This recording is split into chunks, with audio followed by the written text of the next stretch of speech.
All right, welcome. Today we're going to do something a little different. We're going to take on a fun challenge and design the perfect animated video to teach one of the most important parts of language. We're going to build this explainer together, step by step, to really master the mighty verb. So every great explainer needs a really strong hook, right? For ours, we're going to start with a huge question. What would a world with zero action actually look like? I mean, what if we could just hit a giant pause button on, well, everything? Just try to picture it, a world that's completely still. You've got a kid's foot like an inch away from kicking a soccer ball, a bird just hanging out mid-flight, and water from a pitcher just suspended in the air. It's all paused, completely stuck in one single moment because one tiny, crucial thing is missing. This whole frozen scene, this is the perfect setup to introduce our hero, the one thing that has the power to get this world moving again. And that hero, of course, is the verb. And here's the big idea. Verbs are basically the engine of language. They're what takes our frozen, static scene and presses play, making everything happen. Without them, our sentences are just still images with no life. But here's the thing. Not all doing is created equal. There are actually different kinds of verbs that do different jobs. So for the next scene in our animation, let's break down the most common type. Okay, so these are the superstars, action verbs. They're the ones we think of first. They can describe a physical action you can literally see, like walking or sleeping, or they can describe a mental action that's happening inside someone's head, like thinking, dreaming, or wondering. These are the words that give our stories all the excitement. And this sheet shows those two flavors of action verbs perfectly. Just look at the first example. Heidi went to the movies. That's a physical action. You can see her going. But the second one, Heidi enjoys movies, well, that's a mental action happening inside her head. Both are totally valid action verbs. But wait a second. What about all those sentences where the subject isn't really doing anything at all? Well, that's where our next type of verb comes into play. Let's meet the linking verb. The best way to think about these guys is as the equal sign of a sentence. They don't show any action. Nope. Instead, they just link the subject to a word that describes it. So in a sentence like he is tired, the word is just connecting he to his state of being, tired. Simple as that. Now, this is a super important difference to get. The very same word can be an action verb or a linking verb. It all depends on the job it's doing. Check this out. In he tasted the soup, tasting is a physical action he's performing.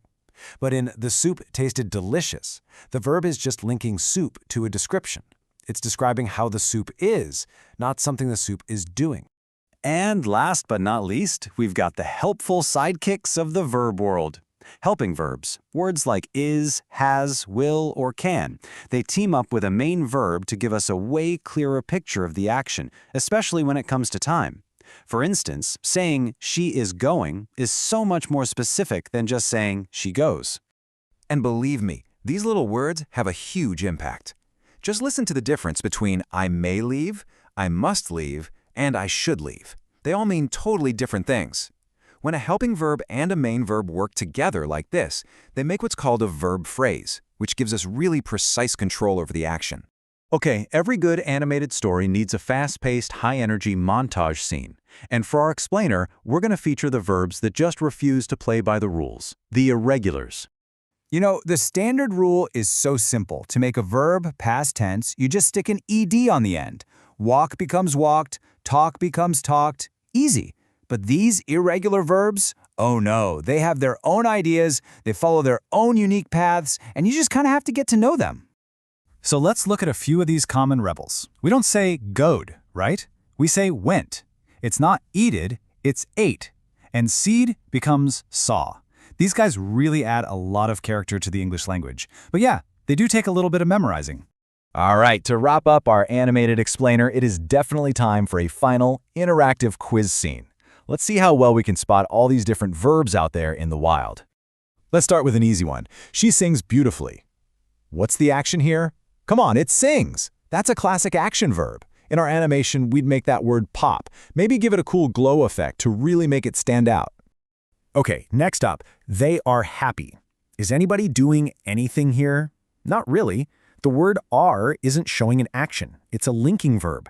It's just connecting the subject, they, with the feeling, happy. And for the last one, he is playing the guitar.